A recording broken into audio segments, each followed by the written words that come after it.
Tensions have flared across American university campuses this past week, with pro-Palestinian demonstrations which have left university leaders struggling to balance demonstrators' rights to free speech with the need to maintain order and to ensure that other students, in particular Jewish ones, do not feel intimidated.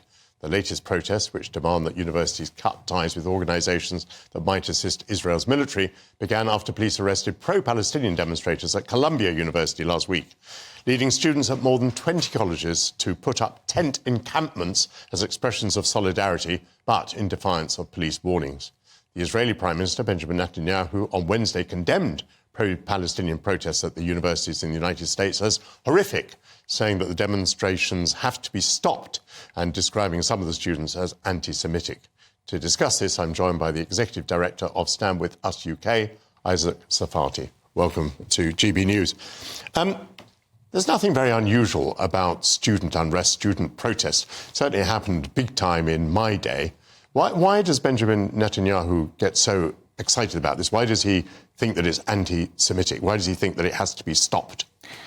Because when you test the slogans and you see the sentiment, you see that they are aiming towards Israel as a Jewish state. They are calling to the annihilation of Israel as a Jewish state. When they are chanting river to the sea, Palestine will be free, they mean that the Jewish people should be removed from Israel into I don't know where.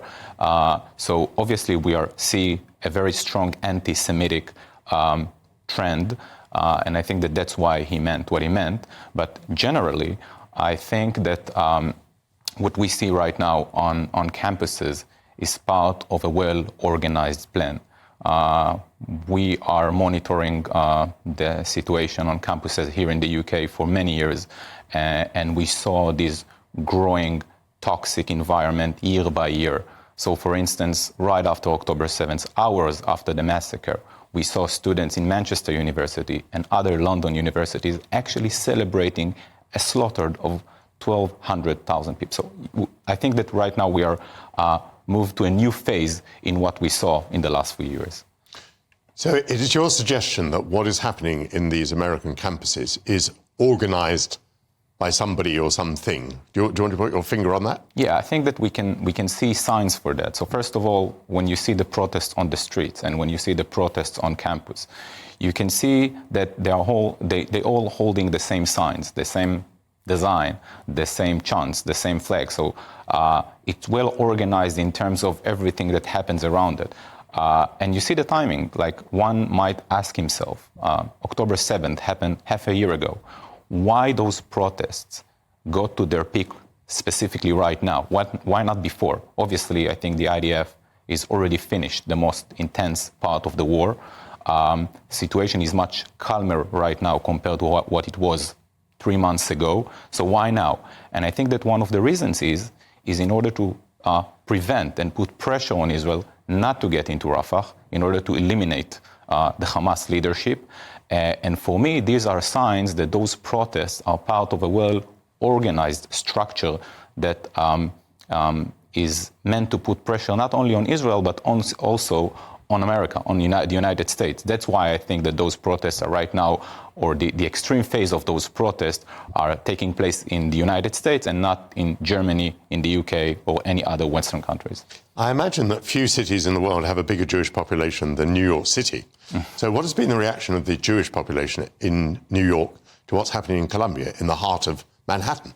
So it's not only the Jewish community, it's also professors, Jewish professors in those universities that are basically prevented from entering campus. And I think that there is a significant problem, not only in the US, but also here in the UK, when universities choose to tackle this situation in a very odd way. And instead of limiting the protesters, the one who are using violence in order to prevent freedom of speech from others, they are trying to minimize the presence of the Jewish professors and the Jewish community. And we see it on the streets here as well in the UK. When there are those rallies around the streets, the police is trying to prevent the Jews from entering those areas instead of allowing them the freedom of movement as it should be. So I think that the way that the governments and the authorities are running these issues is very, very problematic. But what I was getting at was I can think of few less promising places to hold a pro-Palestinian demonstration than New York City, given its very large Jewish population. So what I'm saying is it's the Jewish population of New York City getting organised with its counter-protest. I'm sure they will, by the way. They did it, I think, 3 or 4 months ago when we saw another wave of protests on campus. But we have to bear in mind that those protests are taking place in New York City, regardless the size of the Jewish community there. This is the world stage. These universities are the production line. And by the way, every university is a production line of the future leadership of a society. And when you are taking over, when you are controlling the hearts and minds of students in those prestige universities, specifically in New York City, you're basically shaping the future leadership of the country. And this is also a sign and a call for action for other people. So I think that the reason they chose New York is not necessarily relates to the number of Jewish people that are there, but because of the importance of those universities. What do you think would be the appropriate reaction of the university authorities? Let's stick with Columbia for a moment. You've put your finger on some things you think they've done wrong. What about the admission of the police to the campus? Was that the right thing to do? Yes, for sure. Because I think that, freedom of speech has its limitations as well. And I think that one of the problems that we are facing right now is that the moral systems, the university systems, lost the distinction between right and wrong. And they basically don't understand that these protesters and the organizations and the states that are behind those protests are using the freedom of speech and using Western values in order to attack the body. And at some point, universities has to draw a line and to say, look, freedom of speech is okay, but we cannot allow violence and occupying territories on campus to taking place. And they have to draw a line here. And I think that they did wisely when they let the police get in and remove those protesters. You say that this is organised and it's a way of putting pressure on the United States. But the reaction I've seen so far from President Biden and from other leaders, by the way, in both of the main parties in the United States, has been pretty hostile and very critical of these protests that are occurring on the campuses. Why do you think then that anyone would think that getting the campuses to rise up would be an effective way of putting pressure on the administration? It would seem to me that it was possibly quite counterproductive. So I think, first of all, we have to distinguish between the rhetoric and the things on the ground. So there are some things that the government needs to say, but on the ground, they understand the pressure that is coming, especially when the elections are very close. Obviously, the pressure is there, and I think, as I said, it's part of an organized system to put pressure on the U.S. government and on Israel. And you saw, I think that one of the things that they are hoping is to create maybe a chain effect and to spread those protests and riots to the streets as well, and not only to limit them to campuses. So I'm sure that those protests are doing their effect on the government. And I want to say another thing. When you go to those students and ask them about the reason that they are protesting, when you're trying to understand what is the level of knowledge that they have, and there was one picture that captured my eye. There is a very viral photo of a student, an American student, sitting on the grass on Columbia University, I believe, with a guitar, a long hair, looked like a peace kid from the 60s, sure. And the Hezbollah flag is right underneath him. The Hezbollah flag, a terror organization that killed hundreds of American soldiers.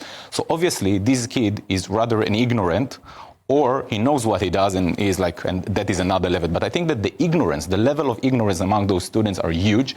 And one of the reasons is that universities, especially here in the UK, prevented from organizations like us to get into universities and to educate kids and to share with them some other aspects about reality. So those students are basically living in an echo chamber of a fake reality about the situation, and that's why they're acting this way. Rather lazily, historically, we've said, the United States tends to be pro-Israel because it has a very large Jewish population, very influential in its elections. What would be your analysis now of the balance of Jewish influence and Muslim influence in the American electorate? Well, it's a very hard question, but I think that we are facing a historic turning point, because for the first time, at least to my knowledge, you see that the American candidates to presidency are calculating their steps based on what the I don't think it's Muslims, it's the pro-Palestinian groups in America will do.